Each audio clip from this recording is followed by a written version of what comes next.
بسم اللہ الرحمن الرحیم۔ السلام علیکم۔ مصر کے جنگل میں ایک شہزادہ چند بکریاں چراتا اور ان سے حاصل ہونے والے دودھ اور جنگل کے پھلوں پہ گزارا کرتا۔ وہ تھا شہزادہ، مگر نہ تو اس میں شاہوں والا غرور تھا اور نہ ہی وہ جاؤ جلال۔ وہ عام انسانوں کی طرح زندگی بسر کرتا، روکھی سوکھی کھاتا، بیشتر وقت اپنی رعایا کی خدمت اور خدا کی یاد میں بسر کرتا۔ اس کی نیک چلنی کا پوری ریاست میں چرچا تھا۔ اسے یہ خصوصیات اپنے رحم دل باپ سے وراثت میں ملی تھی۔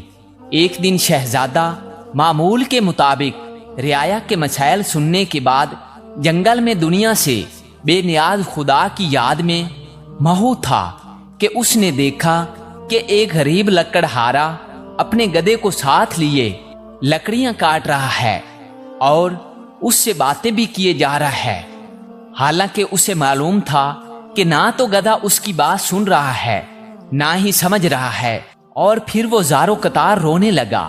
شہزادہ یہ دیکھ کر بہت حیران ہوا کہ لکڑہارا روزانہ لکڑیاں کاٹتا، گدھے سے چند باتیں کرتا اور پھر پھوٹ پھوٹ کے رونے لگتا۔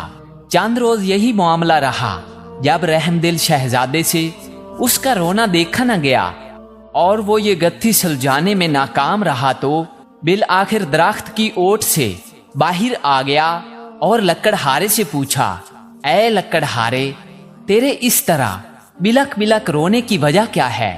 غریب بوڑھا ہمدرد انسان سامنے پا کر اور شدت سے رونے لگا اور سسکیوں کے ساتھ اپنی بدبختی کی کہانی سنانے لگا۔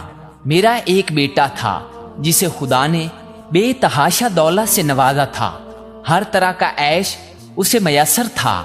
وہ اس دولت کا غرور اس کے تن بدن پر اس قدر حاوی ہو چکا تھا کہ اسے اپنی دولت کے سوا کچھ دکھائی نہ دیتا تھا۔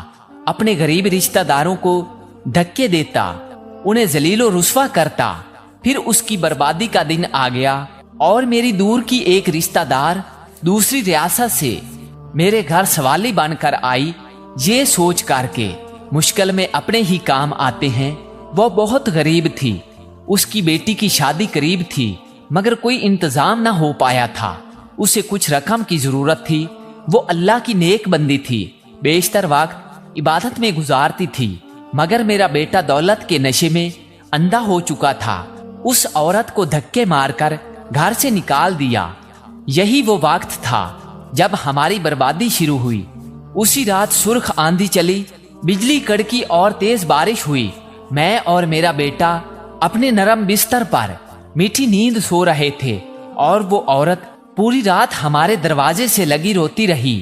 شدید طوفان اور رات کے گھنے اندھیرے میں دوسری ریاست واپس جانا اس کے لیے ممکن نہ تھا، اور وہ ضعیف عورت پوری رات اس طوفان سے مقابلہ کرتی رہی اور میرے بیٹے کو رحم نہ آیا۔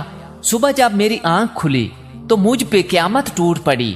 میرا بیٹا گدھے کی صورت اختیار کر چکا تھا۔ گھر کا سارا سامان آسمانی بجلی گرنے سے جل کر خاک ہو چکا تھا۔ سب کچھ برباد ہو گیا تھا۔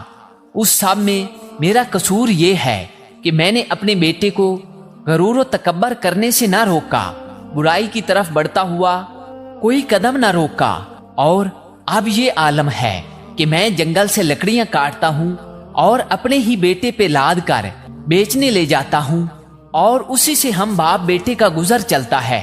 یہ سن کر شہزادے کی آنکھیں نم ہو گئیں اور وہ لکڑہارے سے مخاطب ہوا، اے ضعیف انسان، تو نے بہت ظلم کیا۔ بے شک برائی پہ خاموش رہنا اور اسے نہ روکنا اس کا ساتھ دینے کے مترادف ہے۔ تو نے اپنے بیٹے کو برائی سے نہ روکا، مجھے تیری حالت پر افسوس ہے۔ اب میں اپنی اس غریب رشتہ دار کی تلاش میں مارا مارا پھرتا ہوں۔ اس کی تلاش مجھے رلاتی ہے، شاید وہ میری امداد کر سکے۔ وہ مجھے مل جائے، میں اس سے معافی مانگوں گا، شاید میرے گناہوں کا ازالہ ہو سکے، مگر افسوس وہ مجھے کہیں نہیں ملتی۔ یہ کہہ کر لکڑہارا رونے لگا۔ شہزادے نے اس کے آنسو پوجتے ہوئے کہا، تو اپنے گناہوں کی معافی اللہ سے مانگ، وہ بہت رحیم ہے۔ اگر اس نے تجھے معاف کر دیا تو وہ تجھے اس عورت تک پہنچانے کا کوئی نہ کوئی سبب ضرور بنا دے گا۔ وہ بہت مہربان ہے، اپنے بندوں پر ظلم نہیں کرتا۔ بوڑھا لکڑہارا اسی وقت سجدے میں گر کر بلک بلک کر اپنے گناہوں کی معافی مانگنے لگا۔ اچانک دور سے کسی گھوڑے کی ٹاپوں کی آواز سنائی دینے لگی۔ ایک خوبصورت شہزادی سفید رنگ کے حسین گھوڑے پر سوار تھی۔ قریب آ کر شہزادے سے مخاطب ہوئی، اے شہزادے، آخر یہ کیا ماجرا ہے؟ شہزادے نے بوڑھے کی رام کہانی شہزادی کو سنائی۔ شہزادی کی آنکھوں میں آنسو جاری ہو گئے اور وہ گھوڑے سے اتری اور لکڑہارے سے کہنے لگی، میں ہی وہ لڑکی ہوں جس کی ماں تیرے در پر سوالی بن کر آئی تھی، مگر اے بدبخت، تیرے مغرور بیٹے نے اس نیک عورت کی زندگی ہی چھین لی۔ ساری رات تیرے دروازے پر تیز بارش میں طوفان کا مقابلہ کرتی رہی کہ شاید تجھے رحم آ جائے۔ بالآخر تیز بارش کی ٹھنڈی بوندوں کو وہ بوڑھی جان برداشت نہ کر سکی اور دنیا سے چلی گئی۔ جب صبح ہوئی تو رحم دل بادشاہ معمول کے گشت پر تھا۔ اس کا وہاں سے گزر ہوا۔ وہ میری ماں کو جب گھر لایا تو ماں کی لاش دیکھ کر میرے پیروں تلے سے زمین ہی نکل گئی۔ اب میرا سہارا کوئی نہ تھا۔ بادشاہ یہ سب دیکھ کر بہت پریشان ہوا۔ بالآخر اس نے مجھے اپنے ساتھ لے جانے کا فیصلہ کیا۔ کچھ عرصہ میں اس کے محل میں رہی اور اس نے مجھے نیک لڑکی پا کر اپنے بیٹے سے میری شادی کرا دی۔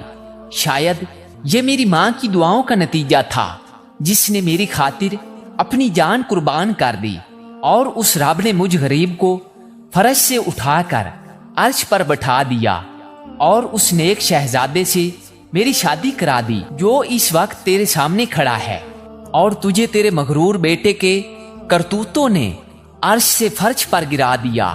خدا کی قدرت دیکھ کر لکڑہارا شرمندگی سے زمین میں گڑتا جا رہا تھا اور رو رو کر شہزادی سے معافی مانگی۔ شہزادی بہت رحم دل تھی۔ لکڑہارے کے آنسوؤں سے اس کا دل بھر آیا اور اس نے اس کو معاف کر دیا۔ خدا کی قدرت، لڑکا اس لمحے اپنے اصل روپ میں واپس آ گیا اور خدا کے حضور سجدے میں گر گیا اور شہزادی سے بھی معافی مانگنے لگا۔ شہزادی نے اسے بھی معاف کر دیا۔ بالآخر دونوں باپ بیٹا اپنی جھونپڑی کی طرف روانہ ہو گئے۔